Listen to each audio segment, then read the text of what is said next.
ধরো তুমি রাতে গ্রামের এক মাঠে হাঁটছো। হঠাৎ দূরে গাছের পাতা নড়ছে, কিন্তু বাতাস তেমন নেই। তুমি ভাবছো কিছু একটা নিশ্চয়ই সেখানে আছে, হয়তো কোনো এক প্রাণী। কিন্তু অন্ধকারের কারণে তুমি তাকে দেখতে পাচ্ছ না, শুধু তার উপস্থিতির প্রভাব দেখছো। পাতা নড়ছে, ঘাস দুলছে। মহাবিশ্বে ডার্ক ম্যাটার বিষয়টা অনেকটা এমনই। বিজ্ঞানীরা এটাকে সরাসরি দেখতে পান না, কিন্তু এর প্রভাব তারা স্পষ্টভাবে দেখতে পান।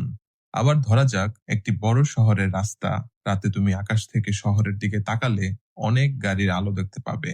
এখন যদি কেউ শুধু সেই আলো দেখে শহরের মোট গাড়ির সংখ্যা হিসেব করে, সে ভুল করবে।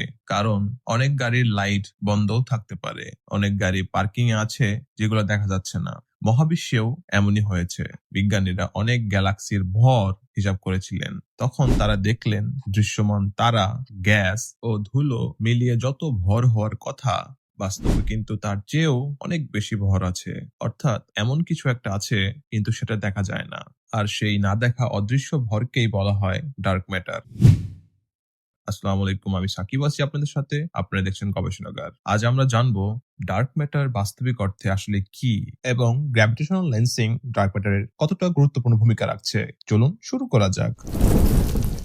1930-এর দশকে সুইস জ্যোতির্বিজ্ঞানী ফ্রিটজ জুইকি গ্যালাক্সি ক্লাস্টার পর্যবেক্ষণ করেছিলেন। তিনি লক্ষ্য করলেন গ্যালাক্সিগুলো এত দ্রুত ঘুরছে যে দৃশ্যমান ভর অনুযায়ী তাদের ছিটকে যাওয়ার কথা, কিন্তু তারা ছিটকে যায়নি।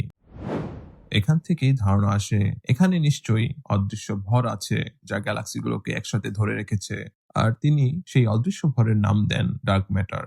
পরবর্তীতে 1970-এর দশকে আমেরিকান জ্যোতির্বিজ্ঞানী ভেরা রুবিন গ্যালাক্সির ঘূর্ণন নিয়ে গবেষণা করেন। তিনি দেখলেন গ্যালাক্সির কেন্দ্র থেকে দূরের তারাগুলো প্রায় একই গতিতে ঘুরছে। আর পদার্থবিজ্ঞানের নিয়ম অনুযায়ী এমনটা হওয়ার কথা নয়। যেমন সূর্যের কাছে থাকা গ্রহ দ্রুত ঘোরে, দূরের গ্রহ ধীরে ঘোরে। কিন্তু গ্যালাক্সিতে এমন হচ্ছে না। এটা তখনই সম্ভব যদি পুরো গ্যালাক্সিকে ঘিরে বিশাল এক অদৃশ্য ভরের মেঘ থাকে, যাকে বলা হয় ডার্ক ম্যাটার হ্যালো। এখন ধরা যাক একটি স্কুলে 100 জন ছাত্র আছে, কিন্তু তুমি 20 জনকে দেখতে পাচ্ছ, কারণ বাকিরা ক্লাসরুমে। এবার তুমি যদি শুধু মাঠে অবস্থানরত ছাত্রদের দেখে হিসাব করো, তাহলে মনে হবে স্কুলে মাত্র 20 জনই ছাত্র, কিন্তু বাস্তবে 100 জন আছে। মহাবিশ্বেও একই ঘটনা ঘটেছে। বিজ্ঞানীরা আজও মনে করেন মহাবিশ্বের মাত্র 5% দৃশ্যমান পদার্থ, আর 27% ডার্ক ম্যাটার, আর বাকি 68% ডার্ক এনার্জি। অর্থাৎ আমরা যেসব তারা, গ্রহ, মানুষ, গাছপালা দেখি, সব মিলিয়ে মহাবিশ্বের খুব সামান্য অংশ। আবার তুমি নদীতে একটি নৌকা দেখছো, নৌকাটা হঠাৎ ঘুরে যাচ্ছে, কিন্তু তুমি পানির স্রোত দেখতে পাচ্ছ না।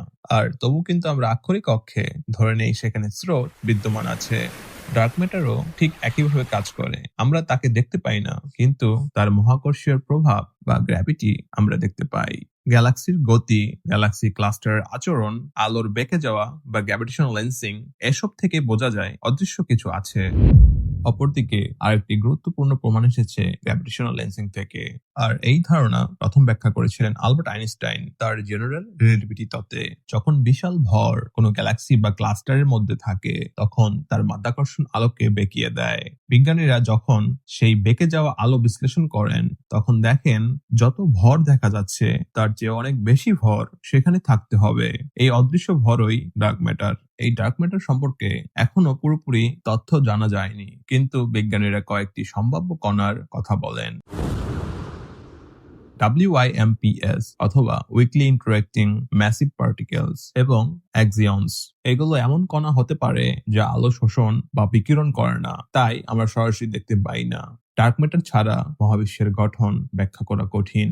এটা যেন এক অদৃশ্য কাঠামো বা কসমিক স্ক্যাফোল্ড, যার উপর গ্যালাক্সিগুলো তৈরি হয়েছে।